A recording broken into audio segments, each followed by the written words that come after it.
person this evening. Mayor Panko sends his regrets for this evening's meeting. And I would ask that you please pause and reflect as I start our meeting with our land acknowledgement. On March 13th, 2023, we acknowledge that the sacred land on which Smiths Falls is now located has been a site of human activity for over 10,000 years and is rich in Indigenous history. This land is the ancestral and unceded territory for the Algonquin Anishinaabe Nation. We are grateful to the Algonquin ancestors who cared for the land and water in order that we might meet here today. We are also grateful to the Algonquin people for their contribution in making of the Rideau Canal, which runs through Smiths Falls. We are mindful of broken covenants and the need to reconcile with our relations. Together, may we care for this land and each other, drawing on the strength of our mutual history of nation building through peace and friendship, being mindful of generations to come. Okay, no amendments to the agenda this evening. Seeing none, any disclosure of monetary interest? Thank you. We have no delegations. We need to adopt some minutes this evening, and we have a recommended motion that the minutes of the February 13th, 21st, and 27th, and March 6th Committee of the Whole meetings be received and filed. Can someone make a motion for me? Thank you, Councillor Quinn. Seconder? Councillor Robinson, all in favor? Carried, thank you. I understand we have director's reports. CAO Morris? Yes, that is correct, Madam Chair. Just one reporter this evening, that would be I, and but two separate reports to provide.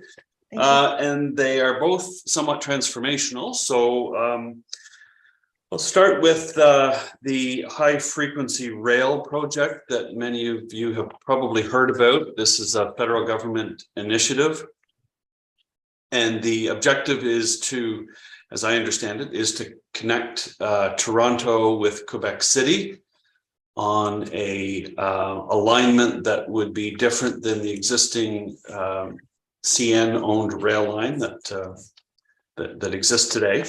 So this project would see several communities connected to the new network, and Smiths Falls, we hope, will be one of them. So our understanding of the alignment, it would be approximately, from Toronto through Peterborough, through Smiths Falls, connecting Ottawa, Montreal, and then on to Quebec City. So a large scale project, to be sure. And the mayor and I and Ms. Crowder have been in contact with the high frequency rail team to indicate our desire to make Smiths Falls an important stop on this new service if it happens. So we've had some really good discussions, but what I wanted to report on this evening is that the high frequency rail team have started the procurement process.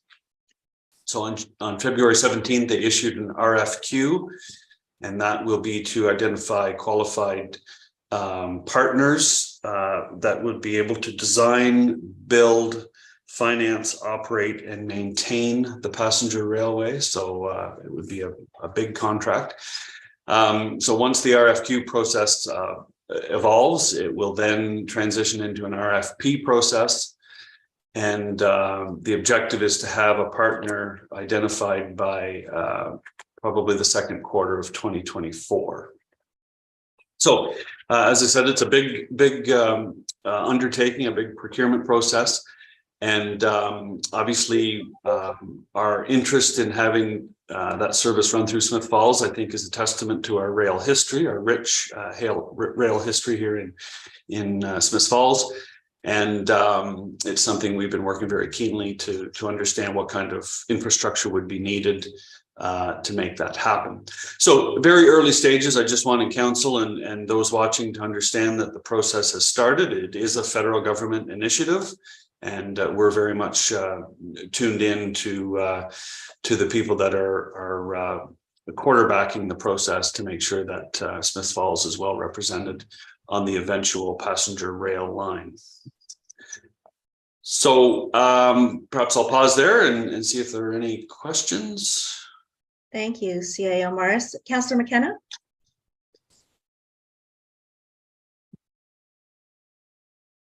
Thank you, Madam Chair. CAO Morris, I mean, the benefits would appear to be obvious as to why we would like them to stop, perhaps at a future meeting. And I'm not sure how this team is marketing this to communities, but perhaps in the future we could talk about in a little more detail what are the actual benefits of having this high-speed or high-frequency train stopping either inside or right beside our community, to our local community. Mm-hmm. I would like to understand that a little better. And again, not for tonight, but like it seems like a wonderful idea, but I'd like to unpack that if we could. Yeah, if I may, through the chair, excellent idea. I think we're getting our heads around what those larger scale impacts would be, and of course we know when the rail systems were first developed in North America and Canada, they were magnets for development. They induced development, so there would certainly be that element to it. But yeah, we can certainly provide some insight into what it might mean. I would also suggest once the process progresses a little bit further and the alignment is better understood, that we would invite our friends at the high frequency rail team to come and as a delegation to committee to talk more broadly about what they're trying to achieve.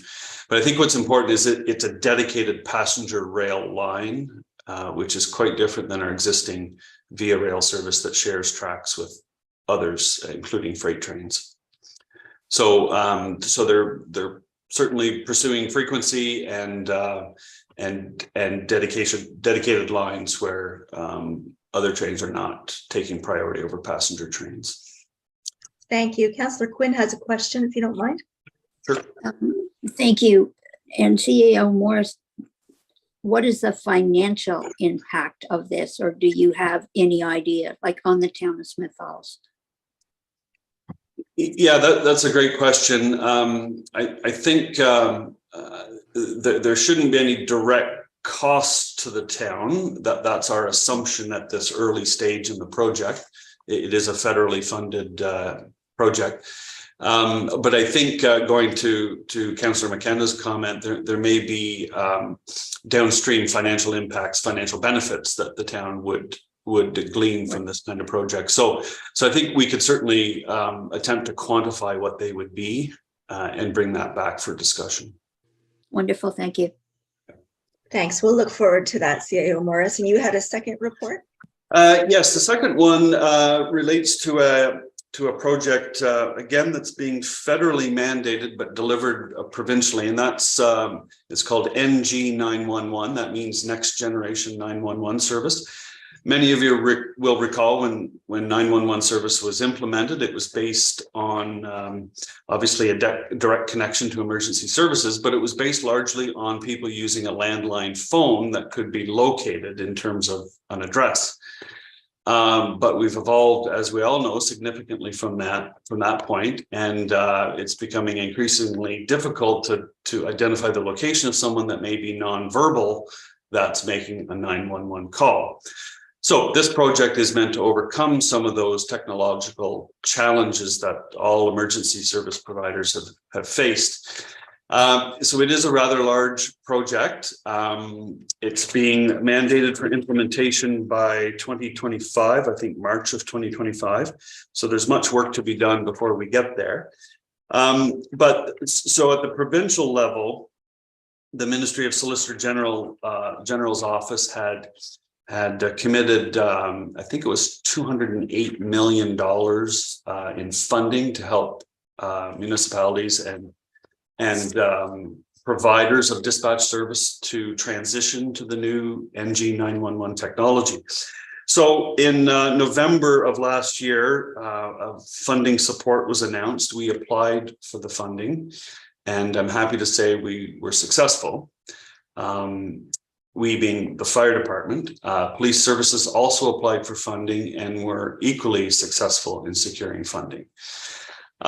So that's all good news, but the timelines for this funding are very, very aggressive. In fact, the ministry wants the funds spent by the end of March this month. So that's presenting a few challenges, all good challenges, but it presents a dilemma. I'll just leave it at that. So Chief Cheeseborough will be bringing a report, I expect next week to committee. We'll likely need a special committee meeting to deal with this. The transfer payment agreement needs to be signed by March 31st. So we were given notification on March 1st, so we don't have a lot of time, but it's all important funding. We're very grateful to be approved for funding, but there's a lot of work to be done between now and the end of the month. So I offer that up because it's good news. It's technology intensive systems that need to be employed. And we think we have a path forward that we'll share with you in more detail next Monday. So just want to give you a heads up of what's coming rather quickly down the pipe. Thank you, Madam Chair. Thank you. Lots of good news tonight. Councillor McKenna.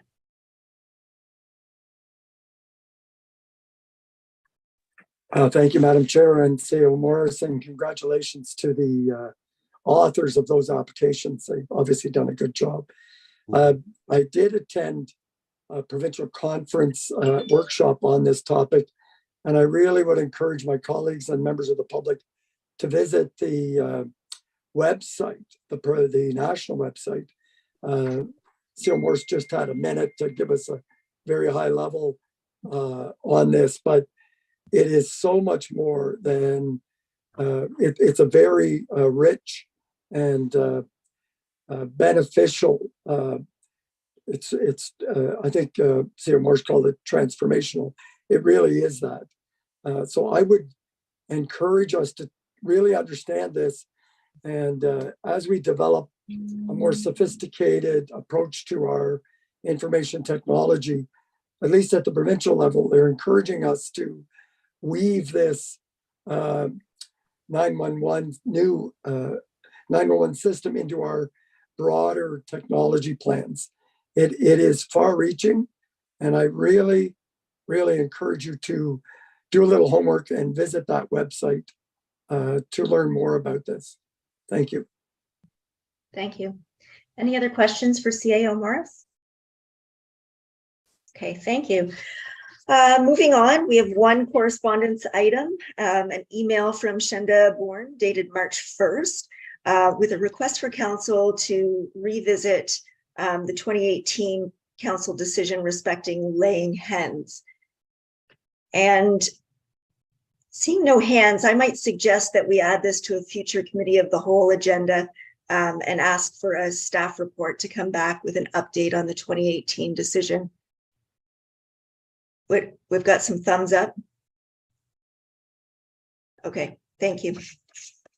All right, we'll move along to priority issues. And our first one is on tax-based redevelopment grant for 20 Beckwith Street North, and that's with Ms. Remig.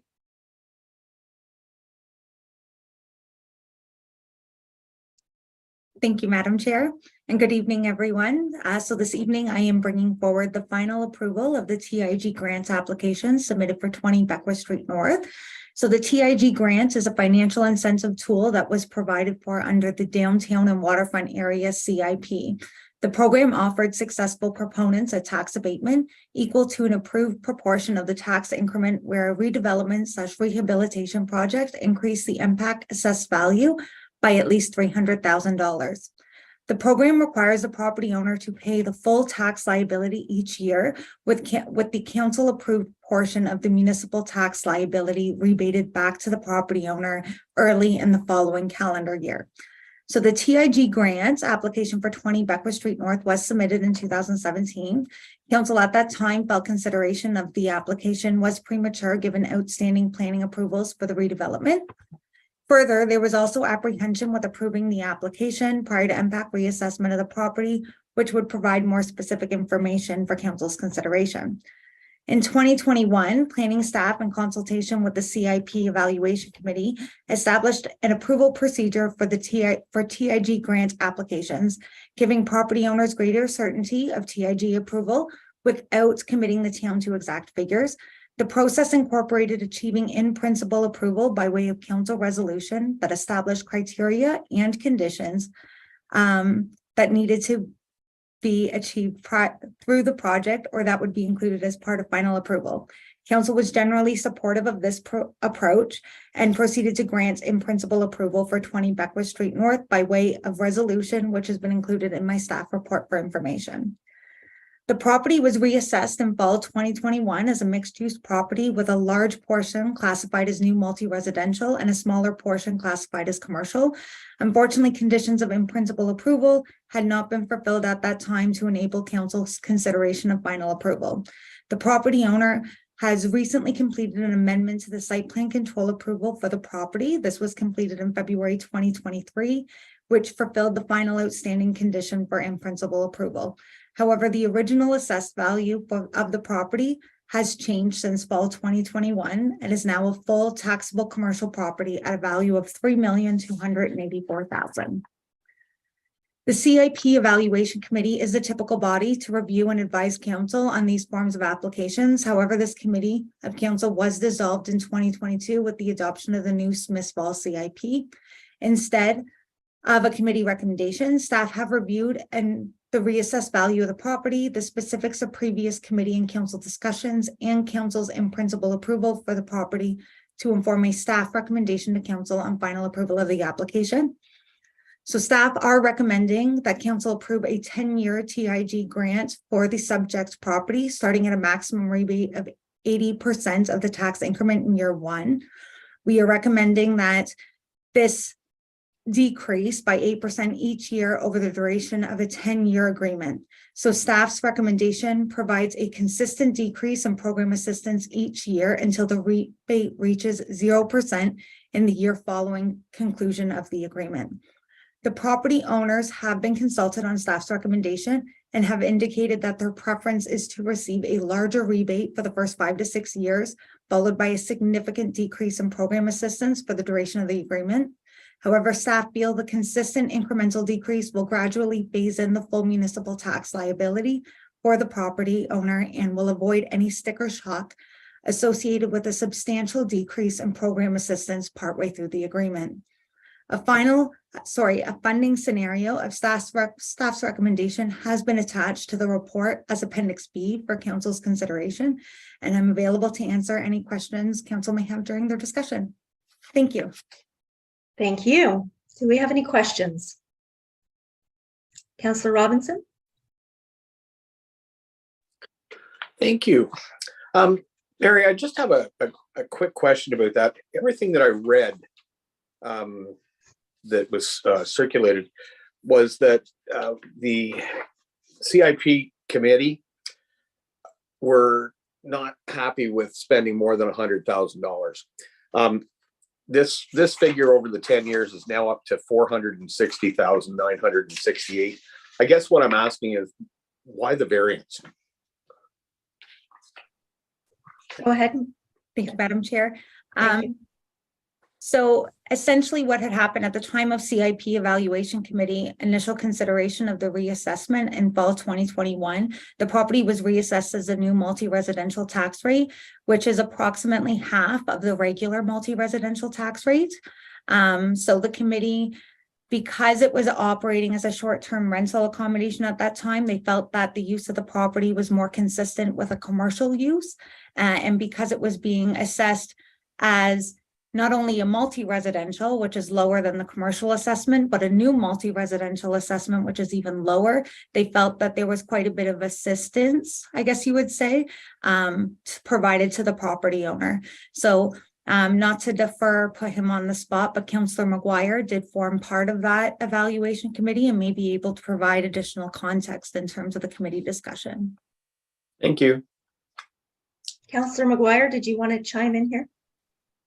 Sure. Thanks, Madam Chair. So from my recollection of the committee meetings, we were looking at the tax rate that was being applied was definitely relevant, and also the value of the extras that were included, and then the scope of the budget. When we looked at our CIP budget year over year, we were getting $50,000 a year to spend.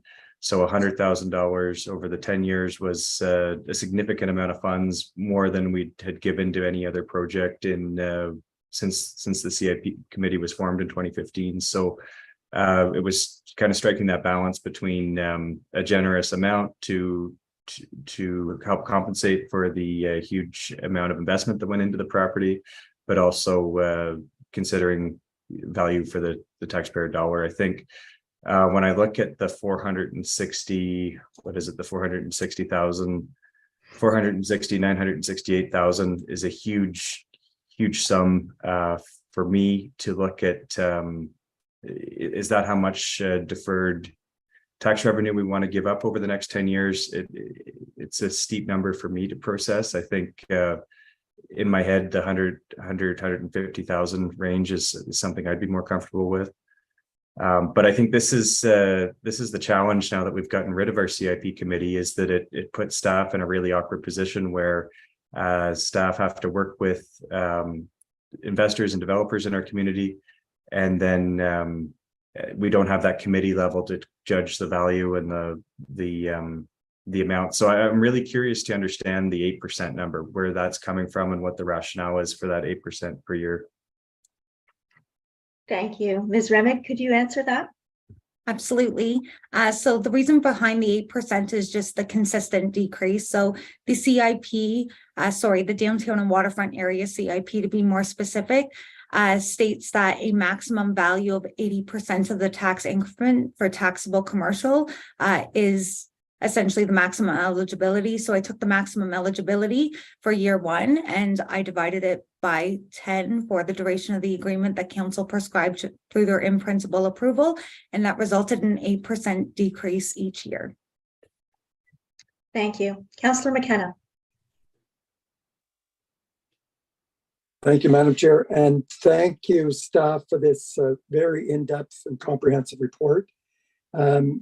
For a number of reasons, I'm going to support staff recommendation of the sliding scale and the ongoing decrease. The unique nature of this property and the condition that it was in, well before, even while it was still a viable business, that building was in a very sad state of repair. It was a landmark to our downtown, and the Parkview Homes folks invested and come up with ideas, came to the previous council, and that council, I'm sure, carefully considered the request and come up with an agreement in principle. And Parkview moved ahead with that in good faith. I feel that their investment, the gem that they've come up with, is a landmark to our downtown, and I think this investment, both from the town and from Parkview, is balanced, and I think the return on that investment over the next 50 years will continue to pay dividends, not just in taxes, but in this landmark, historic, beautiful building that we have in our community. So for many reasons, I'm wholeheartedly supporting the staff recommendation before us this evening. Thank you. Thank you. Councillor Brennan. Yeah, thank you. And Councillor McKenna and I and Councillor McGuire were at the table at the last term when this came up, and we did want to find out what sort of the assessed value was going to be, and there were certain things that the portico I don't think was done. And so I agree with Councillor McKenna in that that building, in fact, was just inches away from being demoed, and what a shame that would have been. And so, you know, to go from, I think it was assessed at 300 to 3.2 million, you're going to give a break for 10 years, and like Councillor McKenna said, in 50 years, it's going to be it'll be a cash not a cash cow, but we'll be making money on it. And I think even with the you know, the 80% sliding down over 10 years, we're still in the pink in terms of if it had been demoed. And so I support staff's recommendation on this, and I'm happy to see we have a landmark building that looks like it did way before I was born, and I think this is a good deal for us. And I know that it might set a precedent, but I don't know what other precedent there is that it could be applied to around town. So this is a special case. There was a significant investment made by the people that renovated the place. And I mean, we know the stories about what it was like prior to this renovation, and it was not good. So I support staff's recommendation on this, as I did before. Thank you. Councillor Quinn, I think I saw your hand up. Yes, thank you. I've gone over this report, and I do agree Parkview Homes have done a fantastic job of restoring that building, and it was in terrible shape. It certainly was. I just find this a little rich. I think I could be comfortable if it wasn't quite so much money, if we just kind of clawed back a little bit and not quite so rich. I could be happy with that. I think we need to be encouraging some of these buildings to be refurbished, and there are others within our town that could use some of that money. So I would really like to see what we could do about just clawing it back a bit. Let's not be quite so generous. And then, you know, if something happens and we have to relook at it again during that 10-year period, we can do that. We can do that. But I really think it should be, like I said, a little bit less than what it is. Thank you. Thanks, Councillor Robinson. I'll go back to you, and then I have a few things to add. Thank you. I didn't want to give the impression I wasn't in favor of this. Like I've looked at the costs that Parkview has put into this building, and I mean it's way up, close to about 1.3 or 1.7 million. So like I'm not in disagreement. I was just questioning like why 2 years ago, but I've come to find out the difference now because the property was reassessed. So it went from 300,000 to 3-point-some million. So it, I guess that will make the difference in tax revenue over the years. So I support staff's recommendation. Thank you. I do as well. We've been really fortunate to have Parkview work on this redevelopment. It's absolutely beautiful in the heart of our downtown. And I think if we think back, we were at a point where the future of the building was really unclear, and demolition would have been something we'd always regret.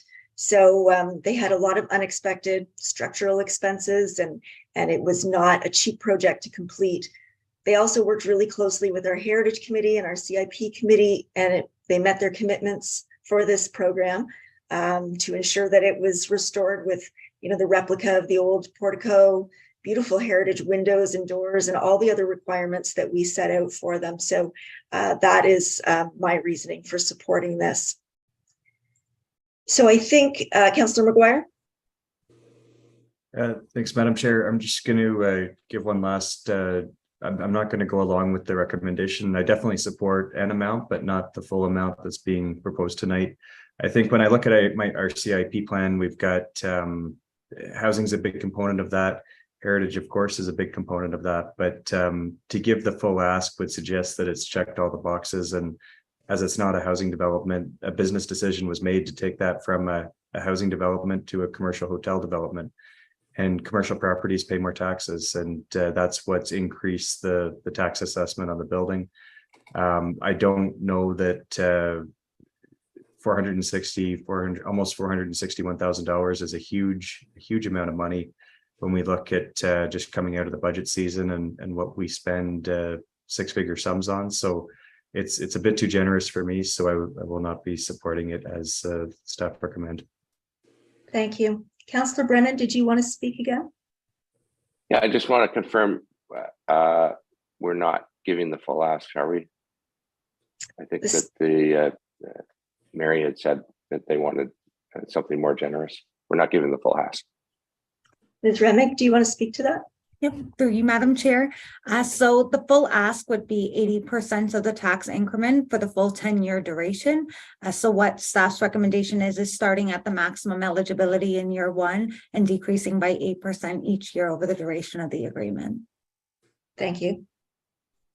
Councillor McGuire? Yeah, I'd just like to clarify my remarks that the full ask would be in correspondence to what the previous council agreed to in principle, where it was a 10-year duration, decreasing year over year. Okay, so I think Councillor McKenna, did you want to speak again?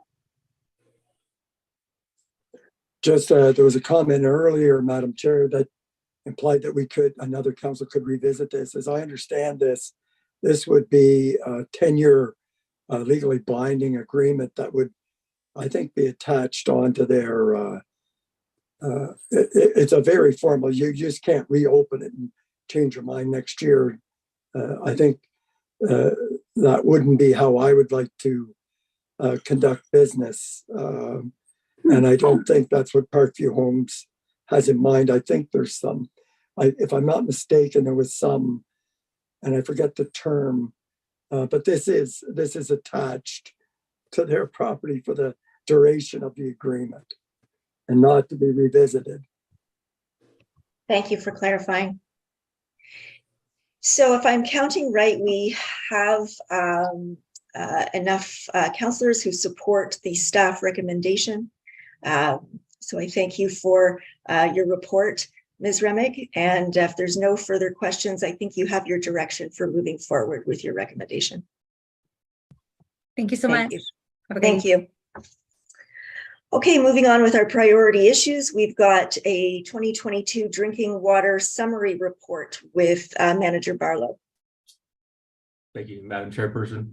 Tonight I bring forward report 2023-041, which is our 2022 Smith Falls Drinking Water Summary Report. The purpose of the report is to satisfy our legislative requirements under Schedule 22 of OREG 17003 to update the owner, top management, the operating authority regarding the water treatment and distribution subsystems for their operation period between January 1st, 2022 to December 31st, 2022. The report is quite extensive and detailed. It goes through all of our regulation and our requirements through legislation. There's copies of our municipal drinking water license, our drinking water works permit, as well as our permit to take water. So without those 3 documents, we would not be able to operate the systems as we do. So that's why those are incorporated into this report, so that everyone is aware of the requirements that we have as an operating authority to provide potable water to the town of Smith Falls. The report also details our MECP annual inspection. You'll notice on this report that there is no mark for the 2022 inspection. That's because we have not received it as of yet.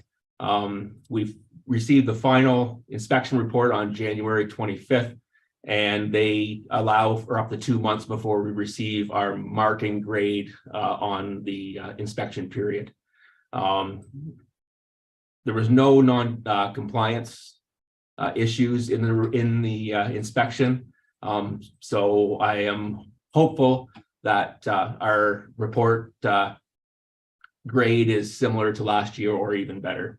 But as soon as that is made available to us, we will ensure that council and the public are aware. Another item of requirement is our quantities of and flow rates for the water supplied. I know this comes up annually since we completed the service review in 2019 and dealing with our non-revenue water and the amount of water that we are treating and the amount of water that we are receiving for billed flows in the system. You will notice that our numbers are just a little bit lower than our previous year of 2021. We continually make advancement and ensure that we are trying to provide the most efficient services possible. So when you go into the flow summary report, you'll see the charts that are there. And a lot of this will show you the average flow rates for the system right from January to December on a monthly basis. And with that, you'll notice that for the first few months of the year, our average flow rates were still in the 5,000s, 5,000 to 5,200 cubic meters per day. Our average for the year ended up being 4,700 cubic meters per day.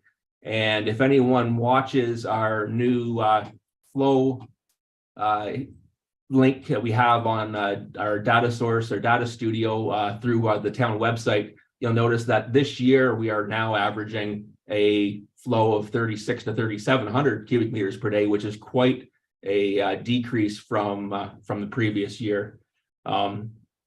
As stated in my report in 2021, we had all the low hanging fruit that we picked off to get the initial numbers down. So it took a little bit more work and some reorganization and prioritizing to be able to get to the point where we are right now in the system with the flow rates and the system operating as efficiently as it is. Also in the summary report is our annual report. So every year before February 28th, we're required to provide the annual report to the members of the public. We also give this report to Montague Township as they do service some residents in their municipality from our system. So we're required to give the report to them as well. And on the very last item of the report, we've added our service sustainability review numbers. So in 2019, after our water treatment review, it was decided that it would be a good housekeeping tool to incorporate some of these performance reviews in our summary report so that the council and members of the public know where we're going, what we're doing, what progress we're making. So it gives you operational costs. So this is cost. It doesn't include transfers to reserve, capital loan or interest payments, because in our service review, it's very hard to look at other municipalities because everyone has a different accounting structure. So we made sure that it was easy for us to just have operational costs because we were able to take the capital costs and loan payments from other municipalities off of what their rates were to be able to do that comparison. So that's why you see these rates as operational only and not inclusive of those line items. Non-revenue water. So again, we're still at 51%, but as stated, we made some really great strides in the end of last year. So our numbers right now are considerably less. I think in the first 2 months of this year, we pumped as much water as we did in January of the previous year. So, you know, we will see the savings from all the leaks and the breaks that have been fixed in the system. And as you can see by the report, there was quite a few of them last year. We increased our breaks by a factor of almost 100%. We went from 13 repairs in 2021 to 22 repairs in 2022. So there's a huge increase in the leaks that have been fixed. And staff now, based on the link off the website for our data studio, numbers that anyone from the public can see, we're actually using that to give us an idea of what the flow rates have been over an average of 7 days, a week, a month, and based on the equivalents of last year. So the staff are now able to utilize that data to better identify items that have been going on in the system. And if we do see a spike, we'll know that we have to go out and do some leak detection and try to find out where the source of that water is going. If it's a user, that's great. It's going through a meter, we're getting billed. They're getting billed for it, we're making some money. If not, we're able to get on it on a reasonable time frame and make the repairs so that it reduces our non-revenue water throughout the system. So this report is for information purposes, and if anyone has any questions, I'll be willing to answer what I can. Thank you. Councillor Robinson? Thank you. Just a couple of comments. First off, I'm glad it was just a summary report because I was bored on Sunday and I read all 198 pages of it. I was happy to see that we were in compliance on the audit report and that opportunities for improvement were identified. And although not mandatory, they could be, if you wanted to, and slowly incorporated. And I was also very impressed with the reduction in non-revenue water. So I guess what I'm trying to say is good job. Thank you. Councillor Quinn? Thank you. Yes, definitely a good job. And it's, and the reading is kind of dry, but it's still very important. And it's important for us as councillors to know that, know what's going on, know that you're keeping us all safe, the town safe. And it's wonderful, the work that you're doing, fixing these leaks. I am just so impressed with this new piece of equipment that you have that is working that way. And so I thank you very much. This report was excellent. Thank you. Councillor McKenna? Yeah, thank you. I agree with my colleagues. I was also impressed with the very minimal number of concerns or complaints from the public. They seem to be like a handful, considering we've got thousands of customers. And the other one, I had a question, Mr. Barlow, regarding, I saw your hydro costs come down by significantly, and that piqued my interest. And I was trying to find a reference as to how that happened, and maybe I missed it.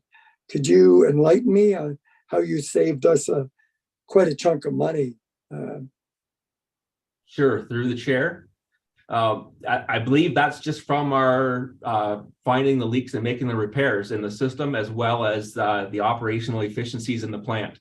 The team as a whole, both treatment and distribution, have worked very hard to ensure that we're providing as an efficient and effective product as we can. So fixing the leaks in the system, and then with that corresponding into the plant on not making as many backwash requirements because of the lower flows, and able to utilize some of the plant equipment on a basis that provides extra efficiencies. Thank you. And if I may, a follow-up. And Yes. again, not for tonight, Mr. Barlow, but I'm curious to see how our wonderful water and wastewater systems align up with our land use and future growth, and how we marry those conversations. And I'm not sure where that happens, but I'm not suggesting we've got lots of capacity is where I'm saying. And when I look at the land use and the growth, maybe a future conversation will be look at how do we market this product beyond our borders, or how we can get even again a wider use of this wonderful product that we're making. Thank you. Yeah, through the chair. Can I just Yes. comment on that briefly? Please. If you look at our management review report, there is some numbers in there that provide a percentage of rated capacity that we are now utilizing, and it gives you a history of the past 4 years. So with that, back in 2019, we were utilizing 38% of our permit to take water, so our raw water capacity. And last year that was down to 27%. So there is, we're making some great headways along with saving the hydro and saving the dollars in our operational costs, but increasing that capacity so that you guys can have those discussions to provide those services as we have a lot of capacity within our facilities. Thank you. Anything else you wanted to highlight for us tonight, Mr. Barlow, before we move on? I believe there is one thing I did not mention is some of the pressures that we have been under. I know in the report, you'll see the chemical costs in the report that have increased by 15 to 20 or 18% for the different chemicals. Just to put that into context, this year, we actually have a 45% increase in our coagulant chemical costs on top of that 18% that was last year. And those numbers we're seeing for pretty much everything that we're procuring through the water and wastewater as well,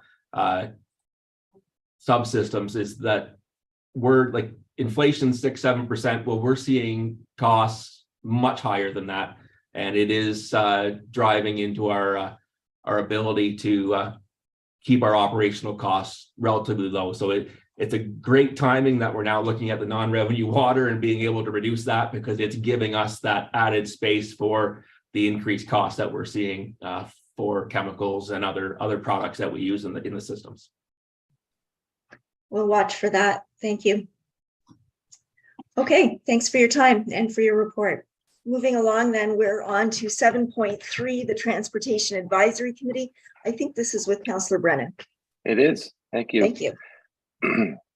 So just as a refresher, towards the end of the last term of council had a review of all the advisory committees and committees of council that existed, and at that time there was a decision made to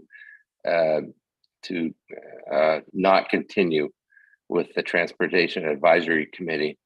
And at that time, I really didn't agree with that decision, and I was sitting on that committee, and so I trust everyone has read their terms of reference. And I think previously staff had sent us some minutes of a meeting that took place. So when we talked about our committees, I brought it up back in early in the new year, and asked that we talk about this particular committee going forward. So I hope that you've read the terms of reference. I sat on the committee. The committee members that sat the last term from the public were engaged and interested, and I thought did great work. And with some of the things that we looked at, and I'm looking at the terms of reference: implementation of traffic calming studies, parking restrictions, development of programs and policies to support active transportation and initiatives, accessible, pedestrian friendly and cycling friendly community. And so, they really took it to heart, and I really appreciated the input I got as a councillor, and things that came back to council. The police sat on the committee, the health unit was there, and the staff support was terrific. And so nothing was decided policy wise, but I found it to be just extra eyes. And it's, of course, stop signs, pedestrian crossings, speed on certain streets are always a concern, and that makes our phone ring. And I'd point to a couple of things that came through the committee that actually ended up at council and happening. There's a speed indicator on Cornelia Street that came through that committee.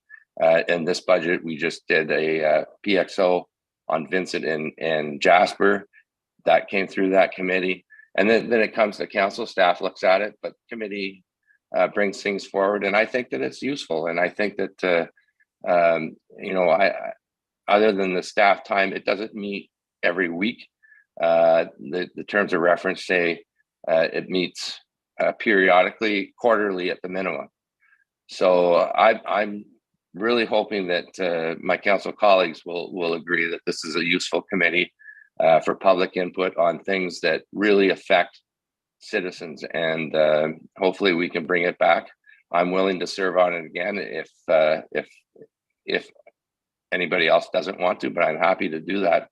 And so I think we should bring this committee back, and that's the reason for this item on the agenda. Thank you, Councillor Brennan. Councillor Quinn? Thank you. Thank you, Councillor Brennan, for bringing this forward. And I totally agree with you. I think this is something that we definitely need. Staff have enough work to do. So when you have that other set of eyes out there that can see some things and kind of bring recommendations, it certainly is a benefit. And traffic advisory to me is a big item within our town. So I'm definitely in favor of this coming back. And I also would have no problem sitting on this committee if needed. Thank you. Councillor Maguire? Thanks, Madam Chair. I have two questions for CAO Morris, and the first is, are staff looking to revive this committee as well, or does staff have a need for this committee? And the second is procedural, so I don't know who's the best one to put it to. Do we need a 2/3 vote to rescind the previous decision to get rid of the committee? CAO Morris? Okay, I'll answer the first question. So staff are not advocating for or against the committee. I think it's purely a political decision, whether you feel it adds value. It does consume time, of course, to manage a committee and attend the meetings, but we did it before, and we've not had any files that have been held up in the absence of the committee since it was disbanded. But I would say we're really not taking a position whether we can work with it or not. We've proven that, so I think it's clearly a council decision. Deputy Clerk Bennett, do you want to answer the second question, or can you answer the second question for us? Sure. Thank you. So yes, this decision was made by previous council in the form of a resolution, I believe. So once it's disposed of, the bylaw states that council cannot reconsider the same question or bylaw for a period of 1 year unless and until a motion to reconsider the question or bylaw has been disposed of by council. So we'd have to look at that, like if there's new information, that type of thing. And then, yes, it would need 2/3 of majority. So the motion of reconsider would come forward. And then from there, council can proceed with consideration. So I can send you the whole details from our procedural bylaw, because there are different steps of what you would go through. So I can send you that if you'd like. But that's the process, a motion to reconsider first. Thank you. Councillor Robinson, I think you had your hand up next. Am I right? Thanks. I support bringing this back. Just from what I've read and listening to Councillor Brennan, it appears to me to be a more formal method of identifying problems and areas of concern that staff may not notice, and it's being brought forward to them by the public, or maybe not given high enough priority. So, you know, that takes a lot of onus off of staff to come up with the identifying the priority areas, and leaves it up to the committee, and then they can bring their recommendations forward. So I'd be in support of bringing it back. Thank you. Councillor McKenna? Yeah, thank you, Madam Chair. I think that the terms of reference point out to important work that needs to take place, those 4 bullets that Councillor Brennan highlighted. I agree that those are important functions, and I'm hearing that those functions are taking place through staff. Anytime we're creating if we were going to do George Street over, which we are, there is quite a period of consultation with the public. Anytime we're changing intersections to make them more accessible, the accessibility committee comments, anytime, and this is a transportation advisory committee, not a traffic advisory committee. And anytime we're talking about active transportation, there are other groups where we're getting valuable public feedback. I'm always loath to create a committee. Again, I looked at our procedural bylaw, the whim of council, we can create a committee. And I think we need a much more structured process before we decide. That's how we get into, not we, but not just municipalities, but other organizations. They see a need, they strike a committee, and they very rarely go back to see, are we being as efficient as possible? Is this need really require a committee, or is there another way that we can get the same information? So without some sort of a tool like the Lanark County has a striking committee, which actually looks and has a set of criteria, because everybody has an idea for a committee. I've got some myself. To bring those forward, and everybody's, oh, that's a great idea, let's do it. I would like to see a much more objective process that we go through. So I think the work of that committee is important, but I think from what I understand, that work has been dispersed among a number of other places and it's still happening. So I don't see the need to start another transportation committee at this time, firstly. And secondly, before we go creating any more new committees, I would like to think about council to entertain a process to find out what criteria we'd use to justify the creation of a new committee. Thank you. Thank you, Councillor McKenna. Councillor McGuire, did you have anything to add here? Yeah, thanks, Madam Chair. I agree with Councillor McKenna on this, and not hearing a compelling argument from staff to revitalize this committee. I think the process has changed a lot too. The level of public consultation associated with infrastructure projects is more significant than it's ever been. So when we have a project like Beckwith Street, or we have a major project with our parks, our trail system, even the Center Street revitalization, there's multiple public information sessions that give the public a chance to comment. And I think that's a much better way to get the public feedback than on a committee that meets every quarter.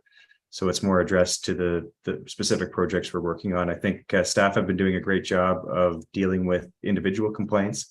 And I think a testament to that is the fact that we've recently given more power to staff to change signage and parking and put up stop signs and different traffic calming measures that they deem fit. I think that professional view really gives a better value and efficiency here.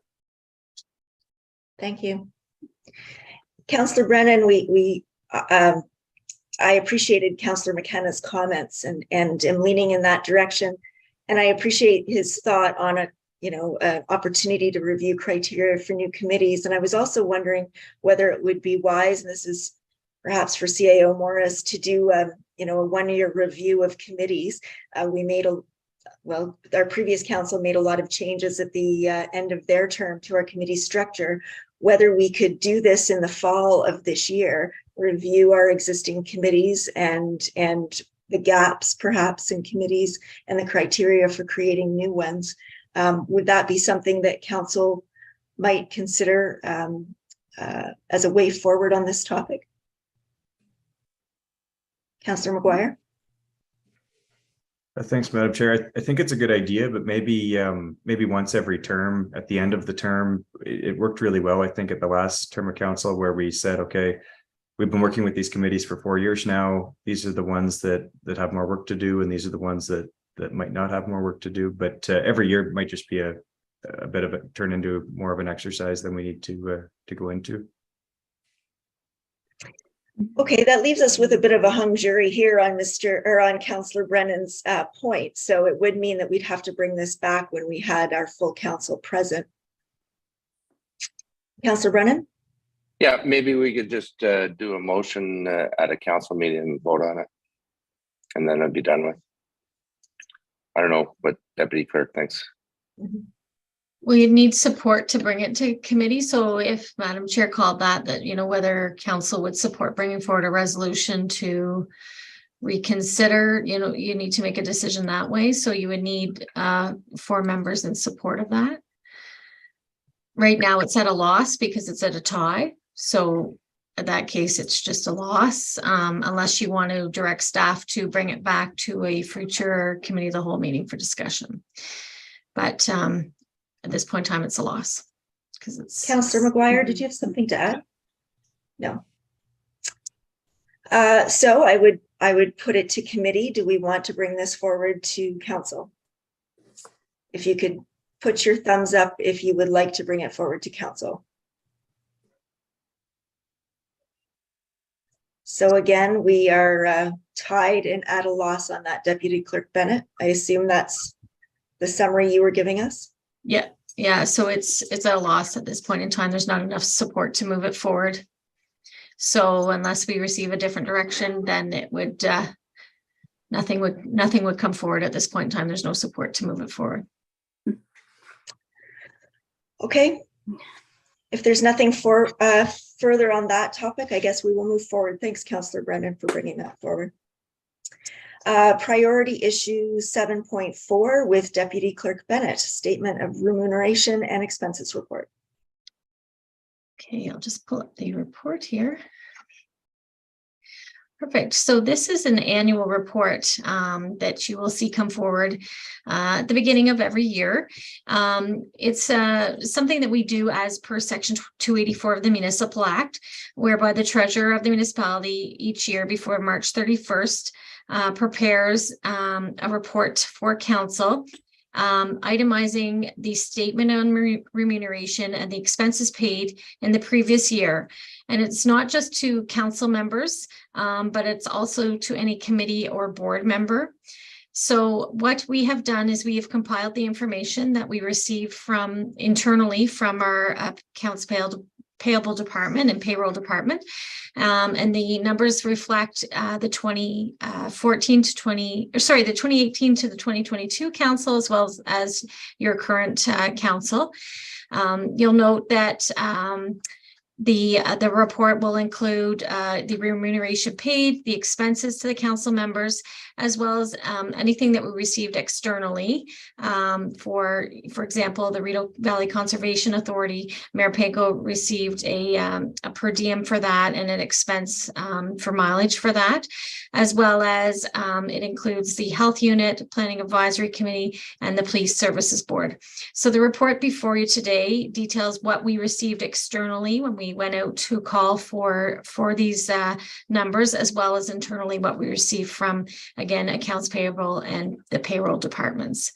So as part of this, you actually have to receive the report by resolution, and then that resolution is forwarded to our auditors, confirming that we did finalize this report for council. Thank you. Any questions? Councillor McKenna? Just a comment, Madam Chair. I think this is a wonderful report. I hope the public appreciate the transparency that we all work with. That's every nickel and dime that council spends on their behalf. I think I'm confident, knowing my colleagues and how hard they work, not just in this meeting, but in all the other meetings, that not just our municipality, but municipalities across Ontario, there's tremendous value in municipal councils and the money that is, I think it's a modest amount compared to overall budget. And I think the public is well served by this investment and reimbursement. And I really would encourage, it's not a full-time job, it's part-time, but all of us know how many hours we put in and how much work we do, and we enjoy it. For people who are wanting to get into municipal politics, some sort of remuneration is very important. So I'm pleased to see this report. I hope the public read it. If they have any questions, feel free to either let the town hall know or let any one of us know. And so thank you for letting me speak. Thank you. Wise words. Deputy Clerk Bennett? Madam Chair, I'd like to be transparent and just advise that for the public's sake, in case they haven't read the report, you will note that the expenses are low, and that's because of, post-COVID, we haven't had a lot of in-person, trainings and conferences. They are starting to return to more in person. So those expenses may get back to, kind of what they normally are. So they are low. But again, that's due to kind of that post-pandemic change that we're going through. So you may see those grow in the next year or two. That's a great point. Thank you so much. So if council agrees, we will move that forward for resolution. We've got some thumbs up. Good, thank you. And if you could stay with us, you have the next report, amendment to parking bylaw. Yes, thank you. This is actually a housekeeping issue. The Highway Traffic Act does already permit this under the act, but it's something that we wanted to include in our bylaw, just to be clear. So the recommendation tonight is we do have a parking bylaw, and currently the wording in the parking bylaw states that we need to contact the police chief in order to arrange a tow of a vehicle. By law enforcement do have to enforce this provision of the parking bylaw. Typically, it's something like the provision where you can only park a car on a street, anything in excess of 24 hours. If you've left that vehicle there in excess of 24 hours, that vehicle could be ticketed and towed. So currently our process is to reach out to Smith Falls Police Services, and our request, as per the wording in the act, is to update our wording in our bylaw to allow our bylaw enforcement officers to make the arrangements for the tow. We certainly will make every means to try and ensure, or to try to get that owner to move their vehicle. Our bylaw officers do give warnings, and they reach out to people in the area to see what's going on. But when it comes down to it, if they need to actually remove that vehicle and have it towed, then they would have the ability to do that without always reaching out to Smith Falls Police Service. So that's what the amendment's for, and we're seeking that amendment to the parking bylaw to come forward. Thank you. Any questions? Councillor Quinn? Thank you, Madam Chair. So, Deputy Clerk Bennett, would bylaw be out at night when, say, there's snow plowing streets? Would bylaw be out to see the vehicles that are parked on the street at night and ask for a tow? So currently, that enforcement of the winter control bylaw is done by Smith Falls Police Services. Currently, that's the process. I can't speak to what the future will hold, but currently they enforce that portion of the bylaw. So the police arrange for the tows if required. So what the Smith Falls bylaw enforcement officers would require would be more so during the day when they're, we've had many cases where a vehicle has been parked on the street, over 24 hours. And so it's the process of reaching out to Smith Falls Police when they're busy on other calls and trying to arrange that tow. So it's kind of just streamline the process and kind of update our bylaw to ensure that it complies with the wording of the act. Just another question on that. I'm just thinking, is there a way that we could involve bylaw at night on a snow night? Not every night, but on a snow night. Is there some way? Because I have seen vehicles parked on the street all night long when they are out trying to snow plow. For sure. Certainly that service delivery could be discussed at management, and I'd leave that to Fire Chief Cheeseborough is taking over parking here next week, so certainly CO Morris can confirm what the process is moving forward with him, but currently that is something that Smith Falls Police Services do. Thank you. Thank you. Councillor McKenna? Thank you, Madam Chair. Just following up on Councillor Quinn's comment. So this change that you're recommending does apply to snow removal, vehicles being towed in the evening? It could, if bylaw were being part of that, as I noted, Smith Falls Police do that right now. But if for whatever reason they got called in at any point, they certainly could exercise that power as well to arrange that tow. But mainly the ones that they're dealing with right now are things during the day. Where, if a driveway was blocked or an emergency services situation where they couldn't get the vehicle moved, they could have that ability to tow it. As I stated, there is a process they follow to make sure that, they try every means before they have to do that tow, but there are times when it becomes an emergency situation, they have to. No, I understand that, and thank you. And I did ask you earlier if council could just, it was really just before the meeting, how many tows we're doing a year related to this or snow removal. I'd be interested to knowing that figure maybe on an annual basis, and if it's going up or down or level, it's consistent. Not for tonight, but in the future, I would appreciate knowing that. Thank you, and I support your recommendation. Thank you. Councillor Brennan? I support it as well. I just, as you said, it's a housekeeping. So this is common practice in municipalities across Ontario. Am I right? Yes. I support it. Thank you. Councillor Robinson? I also support it. I think it makes total sense to have a bylaw officer have the ability to tow a vehicle if required. Thank you. Councillor McGuire, did you want to have any input here or give me a thumbs up? Great. So it looks like the staff recommendation is accepted. Deputy Clerk Bennett. Thank you. Thank you. Okay, so we are going to move in camera. So I have a recommended motion that Council of the Corporation of the Town of Smith Falls, as provided in Section 239 of the Municipal Act 2001, as amended, move into a closed meeting at 6:10 p.m. to review in-camera meeting minutes for adoption. Could I have someone make that motion, please? Councillor Quinn, seconded by Councillor Brennan. All in favor? And we'll be back shortly. Thank you.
All right, Madam Chair, we'll just watch for that screen to come down. Thank you.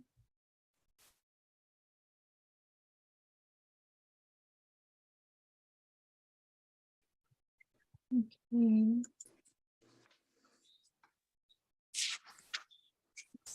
Okay, Madam Chair, we have now returned to open session, so you can continue with the meeting. Thank you. So as a rise and report, council discussed in-camera meeting minutes. Thank you very much for your patience while we took care of that. We have a one director's report that was forgotten. We're going to slip it in here with CAO Morris. Thank you. Thank you very much, Madam Chair, and I apologize. I was remiss. I was talking about two transformational items, and there's a third one, and that is that this evening marks the final meeting where Ms. Bennett will be our deputy clerk. So with our new organizational structure, Nadine's moving on to become our human resource advisor starting Monday morning. And so Ms. Costello will be taking over clerk duties at these meetings. So I just want to convey my gratitude to Nadine. She's been a fixture at these meetings for probably, over a decade. So my congratulations to her on her new appointment, and we'll be forever grateful for the work that she's done for this and previous councils. So thank you, Nadine. Thank you. Thank you, CAO Morris. Great minds think alike. And I think Councillor Brennan wanted to add something to that. Yeah, I do. Thank you, Nadine. I've been working on the political side since 1988. I've dealt with probably hundreds of public servants, and I've never dealt with anyone who was so good. So thank you very, very much. And you were so suited, such a people person for your new role. I'm going to miss you, but I know you're around, and your replacement is pretty good too. So congratulations, and thank you for taking care of me for 12 years. Thank you very much. You're gonna make me cry. Thank you. Thank you, Nadine, from all of us. You're a very special person, and we really have enjoyed working with you, and we will continue to enjoy working with you in your new role. Thank you. Okay. On that high note, it is a recommended motion that the committee adjourn its proceedings at 6:19 p.m. and stand so adjourned until the next duly called committee meeting. Can I have someone make that motion for me, please? Councillor Robinson, seconded by Councillor Quinn. All in favor? Good night. Hey, Thank you. everybody. Good night. Good night. Good night.